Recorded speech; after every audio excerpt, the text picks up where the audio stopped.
So without more, I'm going to pass over to Paul, and Paul is going to open our eyes into the world of cybersecurity. Paul, over to you.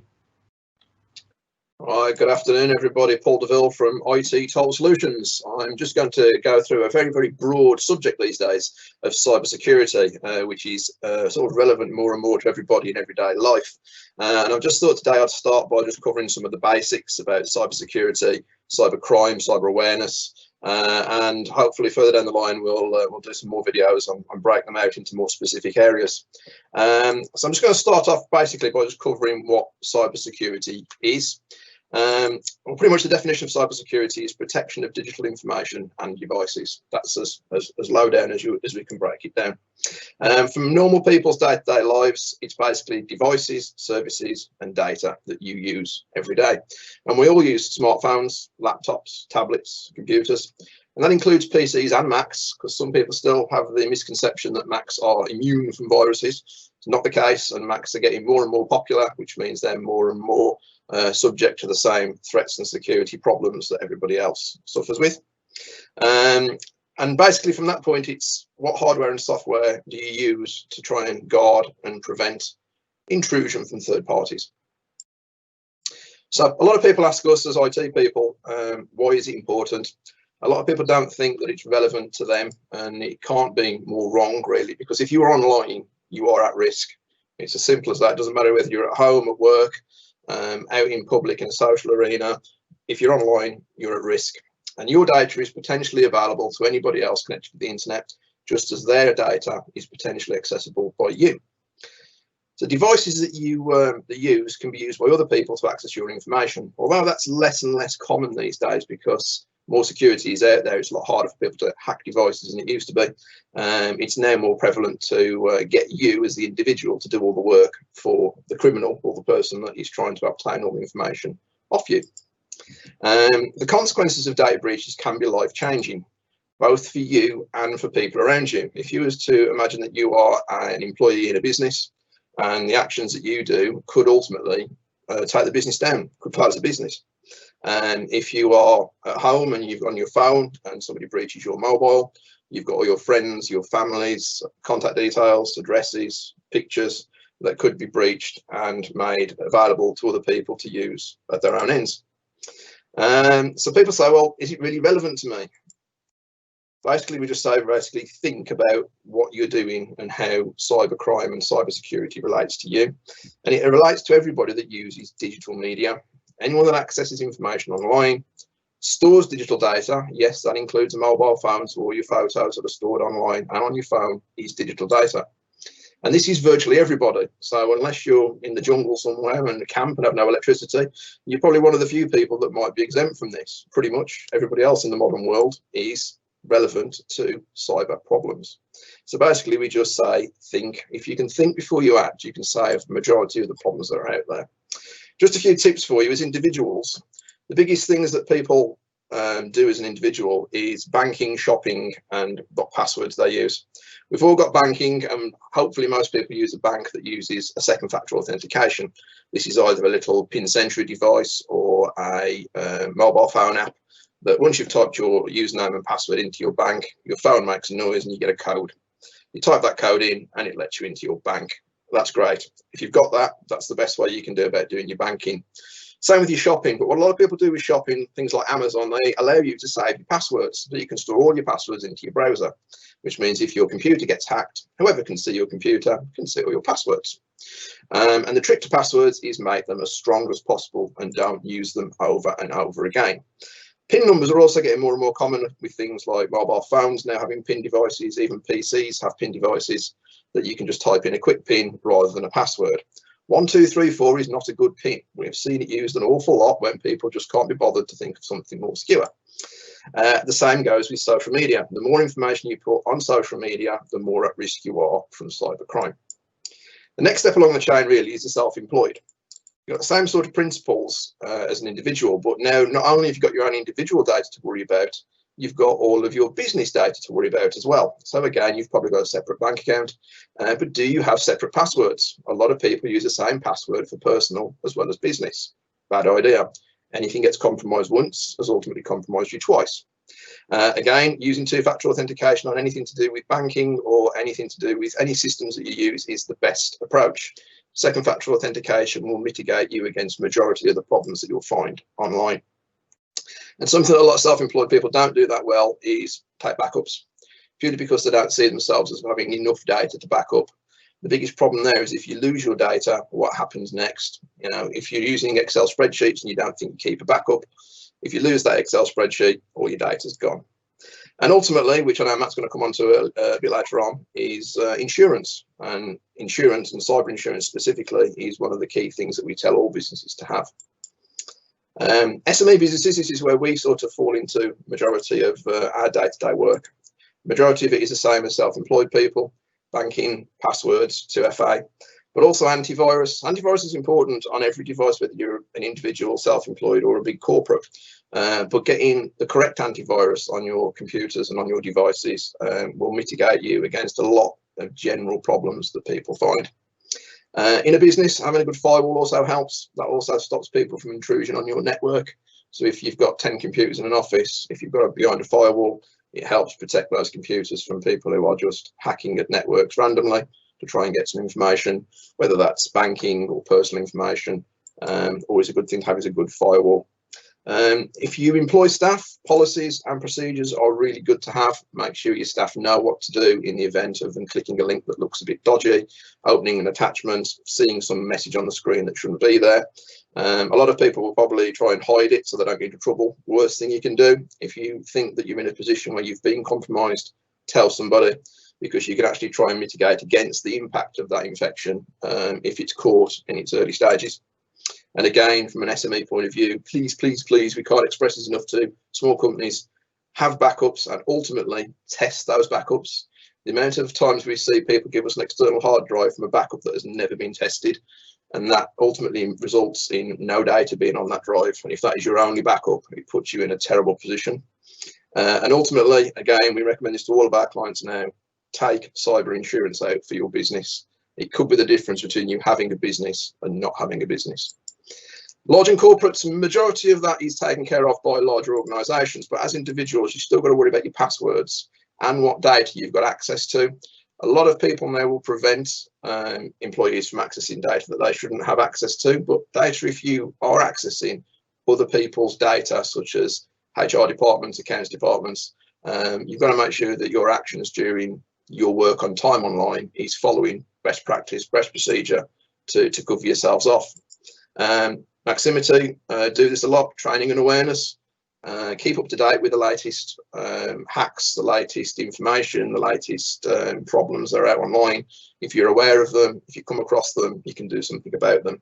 If you're completely oblivious, all you're going to do is stumble into a problem that ultimately causes a lot of problems. And again, something larger corporate networks don't usually do is have sufficient insurance. They usually take out insurance, but it's not usually good enough, and I'm sure Matt will come on to that a little bit later on. Types of cybercrime. We're all familiar with the traditional virus, although it's not as prevalent as it used to be. Ransomware has taken that over. To anybody that gets ransomware, is probably the most common threat and biggest problem that people as individuals and companies face at the moment. A ransomware attack will basically encrypt all of your data, and you have to pay a ransom to get that information back. 9 times out of 10, even if you used to pay the ransom, which is strongly unadvised, you don't always get your data back, and you lose the money as well as all your data. The only way back from there really then is a backup. Malware, spyware as well, also known as, is still quite prolific really, as people get junk software on their machines. And junk software basically harvests data that you use on your computer, such as shopping habits, potentially bank details, usernames, passwords, and then gives them to other people out on the internet to use to become you. Phishing is something that probably a lot of people have come across, especially with emails, targeted emails at you to click on a link, open a website, input some details that basically gives somebody else information that they can pretend to be you, or trick you into giving them information, such as bank details, or transferring money between bank accounts is something that's really common these days. DOS is something that doesn't come across very often, but people still ask us about it. DOS is denial of service. Basically, it stops you getting access to the internet, or stops the internet getting access to you by basically overloading you with lots and lots of data. It's basically January sales at Curry's. If you can't get into the store, you can't do anything, and that's basically the same principle with denial of service. Cyber stalking is actually still on the top 10 list of cybercrime, especially with social media now and more social platforms. Your information is out there across all these platforms to so many different people, and it's very easy for them to obtain your name, your address, information about you, photos, friends, family, and they can ultimately just badger you with information. Sometimes it's a sales tactic, but a lot of the time it can be more sinister than that. Fraud, again, common, usually credit card fraud or banking fraud are the ones that most people come across. And identity theft, again, it's really easy to go out there and open a credit card account, try and book a holiday using somebody else's details, and ultimately you get left with the bill while somebody else has all the benefits.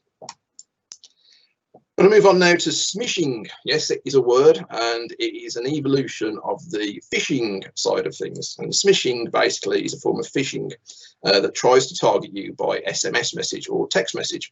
And I'm sure we've all seen various dodgy text messages on our mobile phones. I've got a couple of examples here. One of them is an American one, which is trying to get someone to click a link because their bank account has apparently been suspended. This was one that somebody sent yesterday on Facebook, so this is as recent as yesterday, for your tax refund for 2019. Again, completely fake, completely anonymous, and really shouldn't be clicked on because it will just download something horrible and awful onto your phone more than likely. Also, during the last few months with coronavirus, people have seen a lot of text messages around the government schemes and anything to do with coronavirus, where they want you to click on links on your phone about fines, about information, about what's that one on there? That one is about payment penalty tracking. None of it is real, it's all fake, and whatever you click on will basically just cause you a big headache. Vishing is another one that's come really common over the last few months, and we've got a few examples of that recently. If you can imagine that I am a person outside a company, and I know that there is a Doris working in their accounts department, so I phone up the company and say, "Hi Doris, I've just spoke to Fred Bloggs, who's your finance director, and he's told me that you're the best person to solve this problem because we have an outstanding invoice that needs paying." Well, Fred Bloggs is the finance director because his name and photo is splashed all over their website. And from there, I can then get Doris to potentially pay my invoice because she thinks it's fully legitimate. So I send her the invoice, she gets it, she's expecting it because she believes that Fred's authorised it. And there you go, I've just been paid a fake invoice from some company that basically didn't have any services or products off me in the first place. The other side of that as well, we've noticed, and this was a company that we deal with, they have reps out in the field who are purchasing people, and the finance department phones the rep in the field and says, "Unfortunately, your credit card's been compromised and we need to get you a new card. Can you give us your 16-digit card number, please?" So the person reads out the 16-digit card number. "Can you now give me the expiry date so we can make sure we cancel the right card and we don't cancel anybody else's?" "Yeah, no problem. There's my long number. There's my expiry date." "Yeah, that's great. We'll get a new card sent out to you. Sorry for the inconvenience. Oh, and just before you go, can you give me the last 3 numbers off the back of the card as well, please?" And unwittingly, that person gave the person on the phone those 3 numbers. They've now got all the information they need to go online and use that card. And basically, they run up a £35,000 bill on that card before it was realised and stopped, purely because that person thought they were receiving a call from their finance department. And that's really common in bigger businesses where you're in an environment where you don't actually know everybody. You know of somebody, you may have never met them, you may have only spoken to them on the phone, and it's really easy to pretend to be somebody else. So the big tip we use is code words and phrases. Inside a business, it's really easy to pick a phrase, a code, might be the date of your Christmas party, the office dog, or whatever it turns out to be, something that's not known by a lot of other people. And before any transactions or any information is passed, use a code word or phrase. If that person doesn't know about a code word or phrase, they're not legitimate people, and you can quite easily stop it in its tracks before it becomes a problem. It's basically a personal second factor authentication, and in bigger companies it's really useful, and we've seen that implemented quite a lot. So a big tip there. So a lot of people then, after all this, start to get a bit nervous, thinking, I don't understand all this, I'm really confused. What can I do? Well, a simple thing you can do across all your devices, that's phones, tablets, PCs, laptops, is make sure you do all your updates. Updates are key. The software vendors find lots and lots of problems on a day-to-day basis. They patch them, they give you the updates, you download them, and you're a good step closer to covering off any of the potential problems that are going to come your way. Antivirus software I mentioned earlier. Good explanation to antivirus software is, yes, you can get free antivirus software and you can get paid antivirus software. There is a difference. Paid antivirus software does more, and we recommend now an EDR based antivirus software. EDR stands for Endpoint Detect and Response, and it's basically a constant live connection to your software provider. So it might be McAfee or Norton or Sentinel or something like that, and that information basically is constant, so you are always up to date with the latest definitions and information, which mitigates you against any potential threat online, because every person connected to that vendor will be up to date all of the time. It's never a guarantee. It's like taking the flu jab and then expecting never to get the flu. Well, it's never going to be a guarantee, but it's a step in the right direction. If you get the right software, get the right information covered and put in place, you're covering yourself against potential risk. It's never a guarantee, but it's the best place you can be. As we mentioned again, backups is something people don't really do enough of, but back up and back up some more. Make sure you've got multiple backups and they are tested. Passwords, ideally now 16 characters long, capitals, lowercase, numbers, special characters, and don't use the same ones for multiple accounts.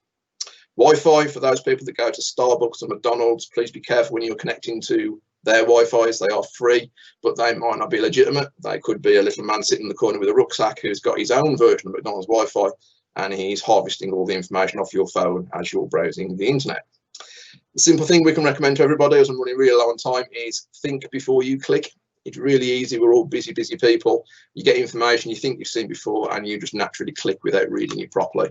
Just take that extra second to double check who it's come from, what it is, read it properly, make sure it's not spelt slightly wrong, which is a good trick to get you to click something that's not legitimate, and just save yourself a lot of problems by taking an extra couple of seconds. Ultimately, vigilance is key. Just be careful, be guarded, take an extra step. And ultimately, for people like us, ask. Within the best place for clients and people to ask people if what you want to do next is a good thing to do. We get emails every day from clients saying, I've received this email, is it legitimate? Well, 9 times out of 10, if you read it properly, you can decide that for yourself. But again, getting a second opinion is always the best thing to do.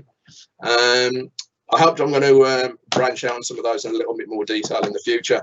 But if you want any more information, please feel free to visit the website. There's information on there, and the Maximity website as well has got information regarding to cyber insurance. So that's me. Paul, thanks very much for that. That was really, really interesting and comprehensive. Lots to take in there, and it's interesting, isn't it, Paul? Because whatever you do, I was doing actually a presentation for Prism, and Matt's about to come on next, and we were talking about cybersecurity there, and the very next day there was a training company that trained in cybersecurity that had been attacked. So all that vigilance is needed, but it can still go wrong.